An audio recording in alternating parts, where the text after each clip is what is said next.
In this presentation, we will be dealing with the priorities in the marital life cycle. This will help you in dealing with marriage enrichment seminars, family life education, and in your family counseling as pastors and lay leaders. It will also help you as you think about the stages of your own marriage. Many family therapists have described marriage as having its own cycle of development, its own life cycle. So just as we as individuals develop from children to become infants, adolescents, adults, middle-aged persons, elderly persons, so the marriage goes through its own stages of development. In this presentation, I will not be describing all the stages of development in a marriage, but I will be making my own formulation, and I'll be speaking about 4 basic stages. First of all, the early years. Secondly, the years of parenthood. And thirdly, the midlife years. And fourthly, the later years. Now, as we discuss what will be the priorities at these different stages, I would like you to take notes so that you can remember what we have shared in this presentation. Each stage has its own priority.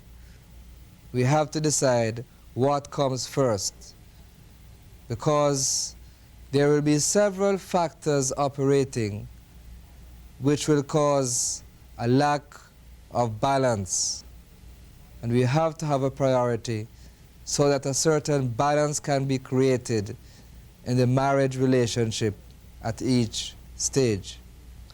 Let us first start with the early years. And here we are thinking about the time between when a couple gets married and when they begin having children. Of course, we know that many couples, or some couples, have children very shortly after getting married. Of course, in the West Indies, some may have children even before getting married. But let us assume that there is some time. And even when there are children very early on, there is still that early stage when one has to fulfill those priorities, even when there are children. So we're talking about the early stage. And this is the stage when just after marriage, both members of the couple are settling in together, learning to live together. So the priority there becomes learning intimacy.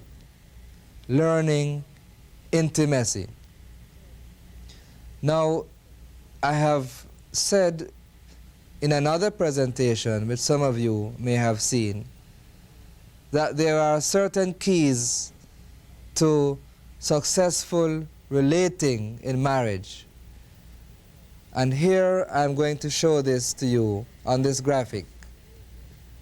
Now, these represent certain behaviors which are necessary to allow for a proper relating in marriage. And also, by inference, we are saying that these same behaviors allow for intimacy. So what it is then is that in the early years, after the couple have got married, when they are getting used to each other, closer to each other, they have to learn these behaviors in order to fulfill the priority of intimacy. so often other things become the priority. Sometimes the priority is still to keep close to one's parents or to keep close to one's friends. But remember, the Bible says that a man and woman would leave their parents and come together and cling together, and the two shall become one flesh. It also says, whom God hath joined together, let no man put asunder. So marriage involves a togetherness, an intimacy, which has to be developed. So then here we see the keys to developing that intimacy. The first key is that of communication, regular communication. And by this means, communicating regularly, talking about the problems in marriage, talking about life, just talking. Friends have to talk. And as we talk together, the more we talk together, the more we get closer together as friends and as man and wife. And secondly, one has to keep that early romance alive. Very often, you know, the romance is when you are in the engagement stage, the courtship stage. And you're so romantic, oh, you so much love each other. But once you get married, once you have hooked the other person now, it is felt that there is no need for that romance, so everything is taken for granted. But you are not going to get really intimate in your marriage unless you keep the spark of romance going. If you do not keep that spark going, you will find that you are going to drift further and further apart in the marriage. You would not have learned that intimacy in the early years. This is what you have to tell couples.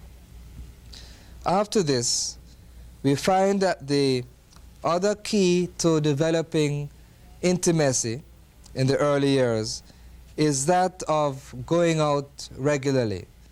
This may sound very simple, but it is necessary for a man and wife to take time out from the general routine. When you are home, the wife is busy in the kitchen with the children, with other things, and the husband is busy with his own things. And therefore, there is not the opportunity very often to come together. But when you are out, then you are there together with nothing else to disturb you. And I'm not here talking about going to a church meeting. I'm talking about going someplace where you can be together, you can talk together, eat a meal together, go to a concert, go walking, whatever it is. The important thing is that you can enjoy each other's company. You can enjoy each other. This is the important thing about going out together. As well as this, the other thing which will help you to learn intimacy as the priority in the early years is making God the cement of your relationship by your Bible reading and your prayer, your family devotions. This is the most important factor that is going to bring about this intimacy in the early years. So here then, we have the factors that will enhance intimacy in the early years. In the early years, the priority is learning intimacy. Let us now move on to the years in which a couple will be parents, the years of parenthood, the second stage in the marital life cycle. And here the priority is one of balance in parenthood. So often in our culture, parents feel that the important thing is that we must discipline the child. That child must be well disciplined, they must learn to behave well. And if we achieve that, then everything is fine. We have fulfilled our role as parents. But you know what happens? When we just stress discipline alone, that child, that young person grows up to be inhibited, not feeling loved enough, not being able to show love, and sometimes lacking in self-esteem. Because I'm always told by my mother and my father that I am wrong, I must do the right thing, then I begin to feel that I'm a bad person. And my self-esteem is low. I develop an inferiority complex. So you have to be concerned about this in your child, that the child develops not only a sense of right and wrong, but a sense of being loved and a sense of self-esteem. So then, how can we bring about the balance that can create this sense of being loved, the ability to love, and the sense of self-esteem? Here now I'm talking about the balance between two things. The balance between discipline on one hand and affection and praise on the other. This is the basic, simple guide to successful parenthood. If you can learn it, then you'll be a good parent. I'm trying to make things very simple. But this is what I tell to my clients as I counsel them, and usually I find that it works for them. The simple balance of combining discipline on one hand and affection and praise on the other. So that whenever the child does something or the adolescent does something which is wrong, then you have to correct them, show them the right way. The Bible says that one must not spare the rod, or one will spoil the child. So there is a place even for that, though we should try as much as possible to avoid having to use physical means of discipline. So there is a place for that the child, if he or she is not disciplined enough, he will become spoilt, she will become spoilt, and can even become a delinquent. And we do know that for even Christian families, there are the black sheep, some children from Christian families. Look at Eli, how his sons were a great embarrassment and a source of distress to his life. So discipline is necessary. But then we are also saying that in order to produce a child who is not too inhibited, having a low self-esteem, not being able to love, we must then provide the other part of the balance, which is the priority in the years of parenthood. The other side of the balance, and that is affection and praise. So then, what we need to do is, anytime we can find it possible, to hug up the child, put your arms around your adolescent daughter or son and say, I love you. You are my son, you are my daughter, and I love you. That is a very difficult thing in our culture. I'm sure most of us who are listening to this presentation cannot remember very often when our parents said to us, I love you, or kissed us or showed us affection, because in our cultures this is not common. But then they might have shown their love and affection in other ways. But I think that we are in a new age and we have to do better because we know better. And we have to teach couples who are married to do better. So then we can encourage them to carry out that balance by saying, I love you, by kissing, by hugging, by showing affection to children. You see, we tend to do this when the child is a little infant and they are so cuddly and cute. But when they get to, 1, 2, and they begin to run about and break up things in the house and talk back to you, when they become adolescents and they begin to go out with the girls and with the boys and keep bad company, and we get so frustrated, then we withdraw our affection. And this can cause the problems that I've been telling you about. So then, we have to have that balance of saying I love you as well as discipline. But also, not only I love you and affection, but praise. And here now we're talking about self-esteem. Building the self-esteem of the child. Anytime that child does something, you might say, as part of your discipline, do this, do that. When the child does it, say, very good, very good. I am proud of you, and I know you could do it. When the child or the adolescent does well in his schoolwork or her schoolwork, give praise. When they help in the home, give praise. When they are properly dressed, give praise.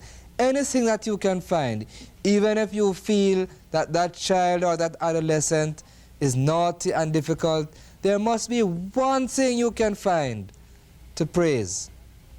And when you give praise, that young person, that child will feel, well, my parents are proud of me.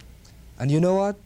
They will try as hard as possible to please you so that they can get more and more praise.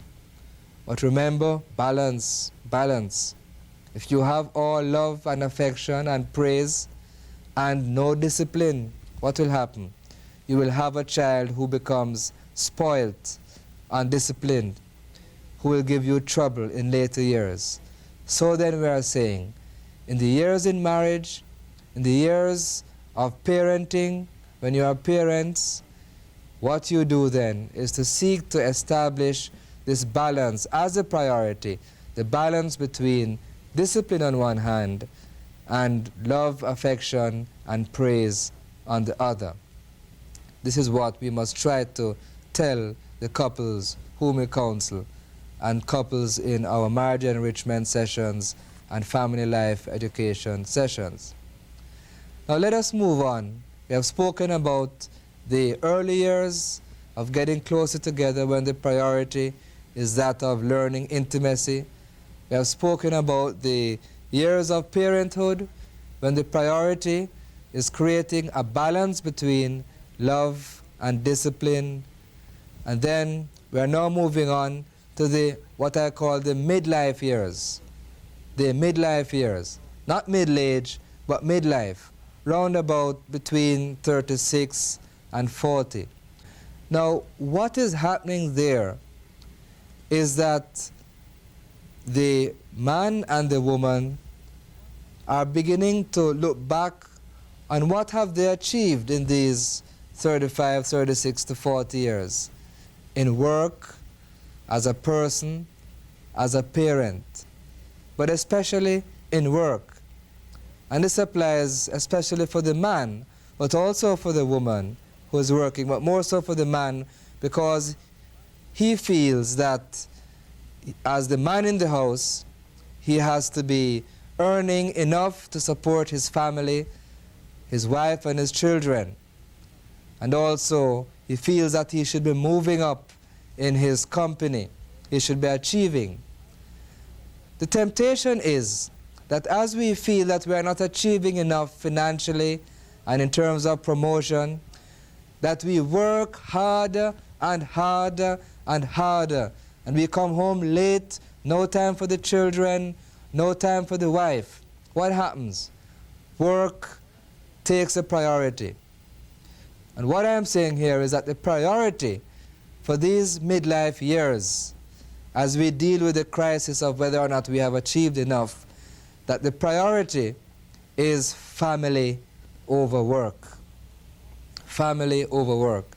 Because so often I have seen marriages break down because in this midlife crisis stage, the husbands are so involved in their work, they neglect their families, they drift apart, and the marriage breaks down.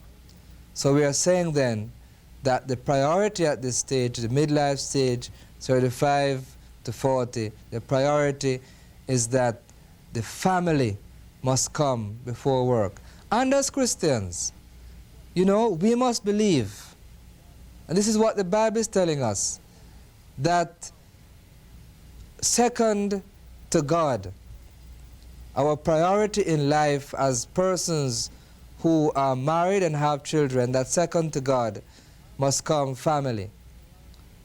So after God, our first priority in life must be our family. Many people have not gotten this straight. So work comes before family, recreation, friends, in-laws, different things, even church. But second to God The family must come first. And if we can put the family before work, then we'll be able to go through those rough midlife periods. Now then, we move on to the later years in the marital life cycle. Those are difficult years.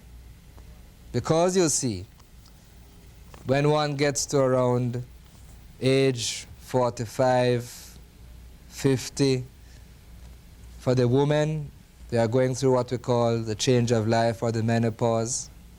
They can't have children anymore.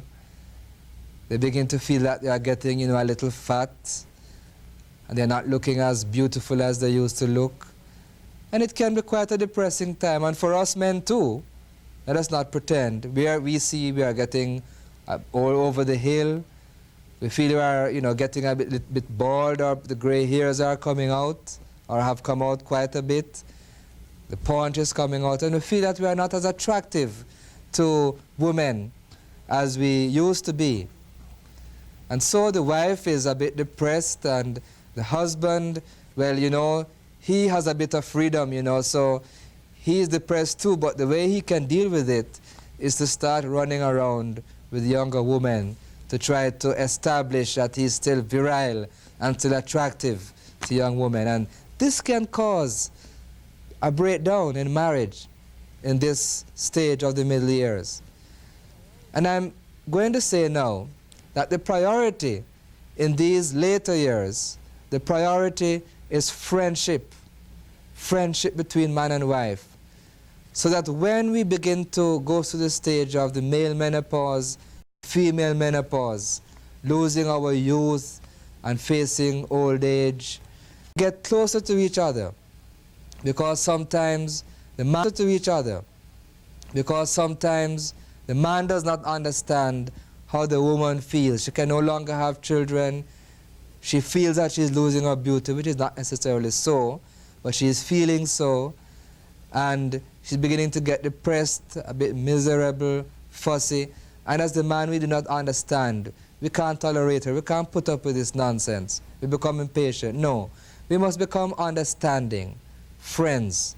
We must give the wife that extra attention, that extra affection. Make her feel wanted. Even try to make her feel young. Help her to know that she still attracts you in some way. And of course, women, you have to try to be as attractive as possible. And also, in counseling couples at this age, you have to encourage the women that they must seek to be as attractive as possible with their hair, their dress, etc., so that they can continue to let their femininity come to the fore as much as possible, so that the man can feel that my wife still recognizes that I am a man and that I want to have a woman who I can admire. And that can keep the bliss of sexual relationships and attractiveness to one another going at that age. And so again, friendship becomes important as each person tries to show that sexual attention to the other and tries to attract the other person. Now, another aspect of the problems of these later years is that the children who have become adolescents now become adults, and they leave home, perhaps to go to university, to college, or to live by themselves and to get married. And I find that several couples get divorced at this stage. Why? Because when the children leave home, the woman who spent a lot of her time with the children, now she finds that the children are no longer there. And she is forced closer to the husband is forced closer to the wife. And they are now sitting, no children, sitting facing each other every day, dealing with each other every day. And very often you find that there were problems before, but they did not spend time communicating, as I was speaking about. They did not spend time discussing the problems of marriage. They didn't take each other out, no romance. and the problems grew and grew, the dissatisfaction grew and grew, but the children were there to act as a sort of buffer, to take the wife's attention. She felt more useful, she didn't feel as frustrated, and now they are gone. She has to face up to this husband, who has been a source of frustration to her. The husband has to face up to the wife, who has been a source of frustration to them. And they feel that really there is no friendship and we cannot continue. So a special effort has to be made at that stage to try to come to terms with the problems which have been there and to develop a special friendship. Keep the romance going. Say I love you. Get a little activity back in the sex life so that there can be a special friendship. Go out. Have a second romance. After all, the children are gone. You are together again. Enjoy each other's company. Now sometimes the wife, when the children are away, she can begin to feel a bit useless, nothing to do. And the husband again has to say, well, let us try to find things that we can do together so that we both can feel useful to each other. So then here again, establishing a friendship becomes important, where you can have recreation, travel together if you can afford it, and find as much things as possible to do together. So then, we can move into the later years peacefully, quietly, as friends. And you can encourage the couples you counsel to be able to do this. So, looking back at the graphic here, we see the stages of the marriage, the marital life cycle, the different stages, and we see the priorities that apply at each stage. I hope that you have taken notes, and I hope then that as you counsel couples who are already married, and as you are involved in your marriage enrichment programs, as you are involved in your family life education programs with the men, with the women's group and couples, that you will be able to help couples weather the storms of these various stages of the life cycle. And remember that Christ is the ultimate priority in our marriage, because Christ is the one who can give us the strength to really love one another. And love is what keeps us going together throughout all the stages. Christ is the one who can transform us. So He must be put first. He must be the third partner in the marriage. He is the greatest priority in the marriage life cycle.